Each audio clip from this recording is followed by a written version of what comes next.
ब्रेकनंतर आपलं स्वागत आणि पाहूयात पुढची बातमी। राज्यातल्या लोकसभा निवडणुकीच्या शेवटच्या टप्प्यातला प्रचार आता शिगेला पोहोचलाय। त्यातच आता मतदारांपर्यंत पोहोचण्यासाठी रॅप गायकही पुढे सरसावलेत। धारावीतल्या काही कलाकारांनी आता रॅप गाण्याद्वारे प्रचार करायला सुरुवात केलेली आहे। धारावीतल्या याच अवलिया रॅप गायकांसोबत बातचीत केली आमचे प्रतिनिधी उदय जाधव यांनी।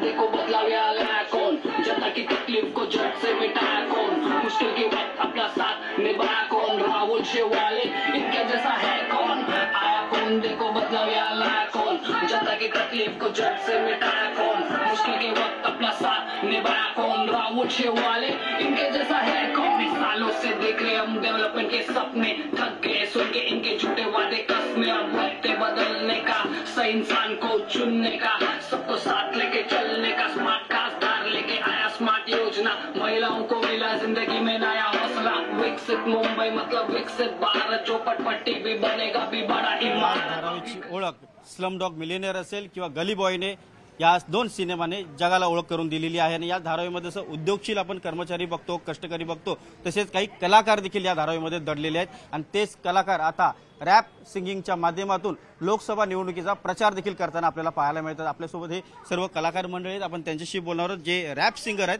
प्रोफेशनल रॅप सिंगर आहेत, जे आता प्रचारामध्ये सहभागी झालेले आहेत। तुम्ही सांगा कशा प्रकारे प्रचार करताय आणि रॅप सॉन्ग म्हणजे रॅप सॉन्ग गाणं जे आहे ते कसं तुम्ही रचलं? हे माझा आयडिया होता की लोकांना असं वाटतं की रॅप हे गव्हर्नमेंटचा खिलाफ असतात, पॉलिटिशियनचा खिलाफ असतात। मग आम्ही काय मला काय असं वाटतं की आम्हाला काय चेंज पाहिजे असेल ते आम्ही आमच्या गाण्यामध्ये बोलतोय, ते मेसेज जाते लोकांच्या कानात आणि ते आपल्या लाईफमध्ये काय चेंज आणतात ते आमचे गाणे ऐकून। असंच चेंज आम्हाला धारावीमध्ये पाहिजे। त्याच्यासाठी आपण काय करूया, आपण कोणाचा खिलाफ जाऊन आपल्याला काय होणार नाही। मग आम्ही असं वाटले की आम्ही आता गव्हर्नमेंटचा बरोबर, पॉलिटिशियनचा बरोबर बोलून त्यांचा पण आयडियाज आहे, आमचा पण तकलीफ आहे, ते जे काही आहे ते गाण्यामध्ये घेऊन येऊन लोकांसाठी अवेअरनेस क्रिएट करून धारावीमध्ये डेव्हलपमेंट आणायचे।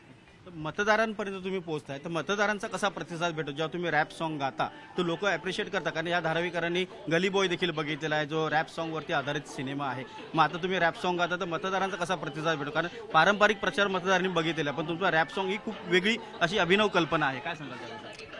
बघा, आपला डिजिटल मीडिया पण डेव्हलप होतोय, आपला मुंबई पण डेव्हलप होतोय, पण काय नवीन पाहिजे लोकांना, पण नवीन पाहिजे मतलब हे डेव्हलपमेंट पण आहे, पण रॅप हा सुद्धा एंटरटेनमेंट नाही, हे व्हॉइस ऑफ द पीपल आहे। काय लोकांना काय करायचे ते काय जे काही आपल्या लाईफमध्ये जे काही डिफिकल्टी आहे, प्रॉब्लेम आहे, हे आम्ही आमच्या गाण्यामधून लोकांसमोर आणतोय। व्हिडिओ जर्नलिस्ट हर्षद गोयंका, उदय जाधव, न्यूज 18 लोकमत, मुंबई।